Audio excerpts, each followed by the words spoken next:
ये फैमिली जो बेटे का बर्थडे मनाने कैरेबियन सी के बीचों बीच आई है। सब कुछ बिल्कुल नॉर्मल लग रहा था, लेकिन अचानक समंदर की गहराइयों में कुछ ऐसा हलचल शुरू होती है जो उनकी जिंदगी को एक भयानक सफर में बदलने वाली है। एक ऐसा सफर जहां हर लहर मौत बनकर उठेगी, जो धरती से इंसानियत का वजूद मिटा देंगी। क्या ऐसे में ये फैमिली सरवाइव कर पाएगी? तो कहानी की शुरुआत होती है और हमें एक फैमिली को दिखाया जाता है जिसमें वो अपने बेटे बैन का बर्थडे सेलिब्रेट करने के लिए समंदर के बीच में आए होते हैं। ये कैरेबियन सी था, यहाँ पर सब कुछ एकदम नॉर्मल चल रहा था। बैन की मॉम समंदर में स्विमिंग करने के लिए जंप कर देती हैं, जबकि बैन और उसके फादर फिशिंग करने में बिजी थे।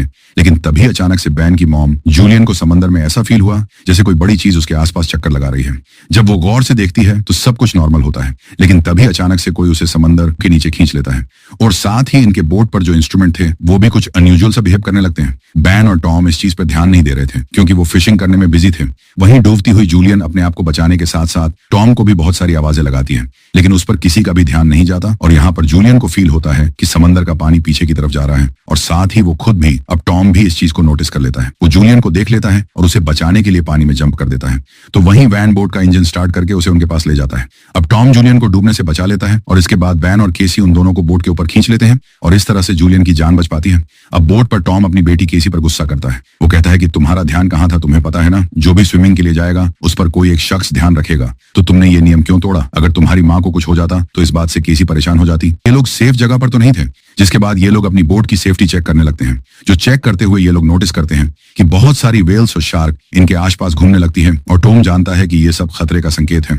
अचानक से बोट को एक जोरदार झटका लगता है, जिसे चेक करने के लिए टॉम नीचे पानी में जाता है। वो देखता है कि बोट के नीचे एक बहुत बड़ा डेंट आ चुका है, जो कि जरूर किसी बड़ी शार्क ने दिया था। ये चेक करने के बाद जब टॉम वापस आता है तो वो बुरी तरह से जख्मी होता है और ये देखकर जूलियन उसके जख्मों पर स्टिचेस लगाती है। यहाँ पर टॉम अपनी फैमिली को बताता है कि शार्क के दिए उस डेंट की वजह से हम बोट को आगे नहीं ले जा पाएंगे और अब इनके पास सिर्फ यही ऑप्शन रह गया था कि ये किसी को मदद के लिए बुलाएं, लेकिन सिग्नल भी नहीं थे। इनकी बोट का कम्युनिकेशन कोई भी सिग्नल पिक नहीं कर रहा था। अगर ये बोट का इंजन स्टार्ट करते हैं तो ये खराब हो सकती है। टॉम जानता है कि अगर उसने ऐसा किया तो उसकी बोट बर्बाद हो जाएगी और ऐसा ही होता है।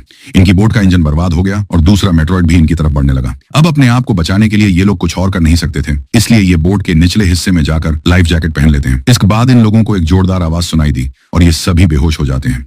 जब इन्हें होश आया तो ये लोग पाते हैं कि ये लोग जिंदा हैं। हालांकि इन्हें चोटें जरूर आई थी, लेकिन हैरानी की बात यह थी कि अब इनकी बोट के अंदर एक बहुत बड़ा छेद हो चुका था, लेकिन उससे पानी अंदर नहीं आ रहा था। अब जब ये पूरा परिवार अपनी बोट से बाहर आकर देखते हैं तो ये नजारा देखकर हैरान रह जाते हैं। इनकी बोट के आसपास जमीन पर मछलियां पड़ी थीं और इनकी बोट एक पथरीले पहाड़ जैसे इलाके में थी, जैसे ये लोग किसी दूसरे ग्रह पर आ गए हों। ये जगह पूरी तरह से बदल चुकी थी। जहां कल रात तक पानी था वो जगह अब ऊंचे ऊंचे पहाड़ और खाली जमीन की तरह दिख रही थी। अब टॉम जल्दी से अपना कंपास निकालता है और डायरेक्शन देखने लगता है और वो समझ जाता है कि जरूर जमीन के साथ कुछ गड़बड़ हुई है। जमीन के पोल चेंज हो गए हैं। नॉर्थ पोल की जगह साउथ पोल आ गया है, जबकि साउथ पोल की जगह नॉर्थ चला गया है और इसलिए जहां पर पहले लोग बसते थे, जहां पर जमीन थी, समंदर का सारा पानी वहां पर चला गया है और अब समंदर की जगह जमीन बन चुकी है। और टॉम ने सबको बताया जमीन पर जितने भी लोग थे वो मर चुके होंगे। और अब इस चीज का पता लगने के बाद ये सब हैरान रह गए। केसी बहुत डर जाती है और अपने आप को केबिन में बंद कर लेती है। खैर, अब जूलियन यहाँ पर अपने बचे कुचे खाने को इकट्ठा करने लगती है और टॉम सारे बर्थडे के बैलून हवा में उड़ाता है ताकि अगर कोई जिंदा हो तो उन्हें देख ले। इसके बाद टॉम रेडियो के जरिए किसी से कांटेक्ट करने की कोशिश करता है।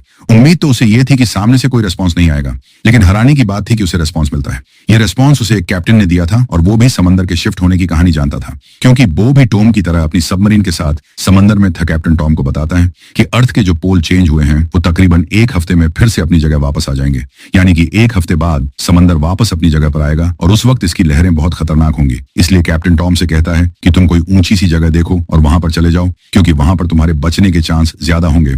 ये बात सुनते ही जूलियन फौरन अपने बच्चों से पैकिंग करने के लिए कहती है। टॉम कैप्टन से बोलता है कि आपकी सबमरीन के अंदर भी बचने के चांस ज्यादा है, तो आप मेरे बच्चों को रख लेंगे? कैप्टन कहता है कि मैं रख लेता, लेकिन मेरी सबमरीन के अंदर मेरा एक साथी मर चुका है और यहाँ पर सिर्फ 2 लोगों की जगह है। वो कहता है कि मैं एक आदमी को तो रख सकता हूँ, लेकिन एक फिर भी बाहर रह जाएगा। लेकिन टॉम कहता है कि आप मेरे दोनों बच्चों को रख लें, आप जो लहेंगे मैं वो करूंगा। और कैप्टन भी मान जाता है। फिर टॉम उसकी लोकेशन का अंदाजा लगाता है और वो अपनी वाइफ को बताता है कि हम सिर्फ 2 दिन में वहां तक पहुंच जाएंगे, यानी कि समंदर का पानी वापस आने से पहले हम अपने बच्चों को सही सलामत वहां तक पहुंचा सकते हैं और इस तरह से हमारे दोनों बच्चों की जान बच सकती है। अगले दिन ये पूरी फैमिली अपने सफर के लिए तैयार थे। तभी टॉम देखता है कि दूर से एक अजीब आदमी अपने डॉग के साथ इस तरफ ही चला आ रहा है। टॉम देखता है कि वो आदमी जख्मी था, इसलिए उसने उसकी उसकी मदद करनी चाहिए। वो उसे पीने के लिए पानी देता है। उस आदमी ने टॉम का पानी पीने के बाद उसका शुक्रिया कहने के बदले उस पर ही अटैक कर दिया और ये चीज दूर खड़ी जूलियन देख लेती है। वो आदमी अपने पास में पड़े हुए चाकू से टॉम पर हमला करके उसकी जान ले लेता है। अब अपने हस्बैंड को तो जूलियन नहीं बचा पाई, लेकिन जल्दी से वो बोट के अंदर जाती है और केविन में अपने दोनों बच्चों को लॉक कर देती है। इसके बाद वो केसी को एक फ्लेयर गन देती है और कहती है कि इसका यूज तभी करना जब बहुत ज्यादा जरूरत हो। अब ये बात कर रहे थे कि वो आदमी इनकी बोट तक भी पहुंच जाता है और उससे बचने के लिए जूलियन वॉशरूम के अंदर चली जाती है और यहाँ आकर वो अपने जख्मों को सीना शुरू कर देती है। अब यहाँ पर वो किलर इनकी बोट पर छानबीन करना शुरू कर देता है और जैसे ही उसे यहाँ खाना मिलता है वो खाना शुरू कर देता है, जिससे लग रहा है कि वो पिछले कई दिन से भूखा है। खाना खाने के बाद जब वो जूलियन को देखने गया तो पाता है कि जहां से आवाज आ रही थी वो केविन खाली था। दरअसल जूलियन बोट में हुए छेद से निकलकर यहाँ से भाग चुकी थी, लेकिन उस आदमी का जो डॉग होता है वो जूलियन को देख लेता है तो जूलियन वापस बोट के ऊपर जाकर एक टूटे हुए शीशे को अपना रास्ता बनाते हुए फिर से बोट के अंदर आ जाती है। लेकिन थोड़ी देर में यहाँ पर जूलियन फिर से उस आदमी के हाथों पकड़ी जाती है। वो उसे उसके बालों से पकड़ के उसे खूब पीटता है, टॉर्चर करता है। वो जूलियन का गला दबाने लगता है। अब वो किसी तरह से खुद को बचाने के लिए उस किलर से लड़ने लगती है। कैसी जो ये सब केविन से देख रही थी उसे याद आता है कि ये फ्लेयर गन यूज करने का अच्छा मौका है। वो फ्लेयर गन चला देती है जिससे उस आदमी को तो ज्यादा नुकसान नहीं होता, लेकिन इनकी बोट जलने लगती है। अब जूलियन जल्दी से अपने दोनों बच्चों को बचाने के लिए बोट से बाहर निकल जाती है। अब बोट से निकलते वक्त वो किलर एक बार फिर से जूलियन पर हमला करता है, लेकिन इस बार जूलियन उसे लात मारते हुए पीछे गिरा देती है। खैर, अब बाहर जाने के बाद केसी और बैन अपने फादर की डेड बॉडी को देखकर रोने लगते हैं। उन्होंने इन सब की बिल्कुल उम्मीद नहीं की थी जो उनके साथ हुआ है। बैन अपने आप को दोषी मानता है कि न मैं वो कलरफुल बलून ऊपर छोड़ता और ना ये आदमी उन्हें देखकर ना यहाँ आता। अब यहाँ पर जूलियन भी अपने हस्बैंड से लिपट कर रो रही थी कि तभी वो देखती है कि वो किलर उनकी जलती हुई बोट से बाहर निकल आया है और अब उनके लिए यहाँ पर रुकना सेफ नहीं है। इसलिए वो अपने दोनों बच्चों को लेकर यहाँ से भागती है। भागते भागते ये लोग काफी थक चुके थे, इसलिए ये एक पहाड़ी के पीछे आराम करने के लिए रुकते हैं, क्योंकि उन्हें लग रहा था कि शायद उस किलर ने यहाँ इनका पीछा छोड़ दिया होगा और बैन यहाँ पर भी रो ही रहा था। कैसी उसे हौसला देते हुए पीने के लिए साफ पानी देती है, लेकिन बैन पानी पीने से इनकार कर देता है। अभी ये सब बात कर रहे थे कि जूलियन ने देखा कि वो किलर अभी भी इनके पीछे ही है, इसलिए इन तीनों के साथ जाते वक्त कुछ भी हो सकता है, लेकिन फिर भी जूलियन अपने बच्चों को यहीं से गुजरने का हुक्म देती है। यहाँ से निकलते वक्त इनकी हालत खराब हो गई और जूलियन को एहसास हुआ कि बैन डिहाइड्रेट हो चुका है। इनके पास पानी की कुछ आखिरी बूंदें थी जो कि उन्होंने बैन को दी, पर इतने पानी से क्या होगा। और यहाँ पर कैसी तो हिम्मत हार चुकी थी, उसे नहीं लग रहा था कि वो जिंदा बच पाएंगे और वो अपनी मौत को मान चुकी थी और उन दोनों की भी यही करने को कहती है। लेकिन जूलियन उसे डांटती और कहती है, बेसा ही करो जैसा मैं कहती हूँ, हम लोग आगे बढ़ेंगे और मुझे पता है कि मैं तुम्हें बचा लूंगी। जूलियन के कहने पर इन लोगों ने फिर से चलना शुरू किया और आगे बढ़ने पर इन्हें एक प्लेन दिखाई दिया जो कि काफी सालों पहले तबाह होकर समंदर में गिर गया होगा। ये लोग उस प्लेन के अंदर छिप जाते हैं और जूलियन एक आखिरी बार अपनी फैमिली फोटो देखती है जो कि इन्होंने कल रात ली थी। इस फोटो को देखकर सभी लोगों को याद कर रही है। अब अगली सुबह होती है तो देखते हैं कि किलर की बॉडी बहुत बुरी हालत में थी, जिससे इन लोगों को अंदाजा हो गया कि ये खाली समंदर भी बहुत खतरनाक है। खैर, अभी इन्हें वहां तक पहुंचना था जहां पर उस कैप्टन की सबमरीन थी।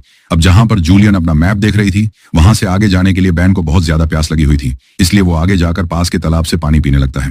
हालांकि जूलियन ने उसे यहाँ से पानी पीने से मना किया था क्योंकि ये तालाब जहरीला था, लेकिन बैन इतना प्यासा था कि उसने जूलियन की एक बात न सुनी और जूलियन को उसका सर पकड़कर पानी से बाहर निकालना पड़ा। अब पानी पीने की वजह से बैन बीमार हो चुका है, इसलिए जूलियन और कैसी वहां पर एक शेल्टर बनाते हैं। जहां पर ये लोग आराम कर ही रहे थे तभी उन्हें कुछ अजीब आवाजें आने लगी। जब उसने बाहर जाकर देखा तो उसकी तरफ बहुत सारे केकड़े आ रहे थे। इनसे बचने के लिए इन्होंने भागना शुरू कर दिया। थोड़ा आगे चलने के बाद इन्हें एक कार्गो शिप दिखी जिसके अंदर बहुत सारे कंटेनर्स भी थे। इन कंटेनर में बहुत सारे लोगों ने पनाह ली हुई थी। इन तीनों को देखते ही वो सभी लोग एक कंटेनर में जाकर खुद को अंदर लॉक कर लेते हैं और जूलियन कंटेनर के पास जाकर गिड़गिड़ाने लगती है। वो दरवाजा खोलने की भीख मांगती है कि गड्ढों की एक बड़ी भयानक सेना इनके पीछे थी। अब उनसे बचने के लिए जूलियन और उसके दोनों बच्चे कंटेनर के ऊपर चढ़ गए। अब जूलियन जैसे ही ऊपर चढ़ती है तभी क्रैब उसे काट लेता है, लेकिन वो किसी तरह से उसे हटाकर ऊपर चढ़ जाती है। अब जूलियन अपने जख्म को अपने स्कार्फ से बांध लेती है, जिसके बाद वो बेहोश हो जाती है। जिसके बाद कैसी और बैन देखते हैं कि वो क्रैब्स उस कंटेनर को काटते हुए उसके अंदर चले गए और उसके अंदर मौजूद उन लोगों पर इन केकड़ों ने हमला कर दिया। अब वो लोग अपने पास मौजूद हथियारों से इन केकड़ों को मरने की कोशिश तो करते हैं, लेकिन केकड़ों की संख्या ज्यादा थी, ये लोग उनके सामने नहीं टिक पाते। अब अगली सुबह जूलियन की आंख खुलती है तो पाया कि उसके दोनों बच्चे यहाँ नहीं है। वो काफी ज्यादा डर जाती क्योंकि ये जगह बहुत ज्यादा खतरनाक है और वो अपने दोनों बच्चों को खोने के वजह से रोने लगती है। तभी उसे दूर से बेन और कैसी आते हुए दिखे जो कि दरअसल खाने और हथियारों की तलाश में गए थे। खैर, अब यहाँ पर वो केकड़े भी नहीं थे क्योंकि वो आगे जा चुके थे। अब ये देखकर जूलियन की जान में जान आती है। अब जूलियन अपने केकड़े के कांटे जख्म को ठीक करती है जबकि बैन अपने ढुने हुए वेपन्स को सेट करता है। खैर, अब इसके बाद जूलियन उस कैप्टन से कांटेक्ट करती है जिस पर वो बताता है कि मेरे ऊपर भी सी क्रीचर्स ने अटैक कर दिया है और अब मैं बहुत ज्यादा जख्मी हूँ, मैं तुम्हारी मदद नहीं कर सकता। और साथ ही वो जूलियन को यह भी बताता है कि अब समंदर का पानी वापस फिर से अपनी जगह पर आने वाला है और इसलिए तो ये समुद्री क्रीचर फिर से यहाँ वापस आ गए हैं। वहीं अब इन लोगों को यह भी नहीं पता था कि उस सबमरीन तक जाने के लिए इन्हें कौन से डायरेक्शन में जाना है, क्योंकि सारी भागदौड़ में इनका मैप भी कहीं गिर गिर गया। इसलिए कैप्टन अपनी फ्लेयर गन से हवा में फायर करता है और बैन उसे देख लेता है।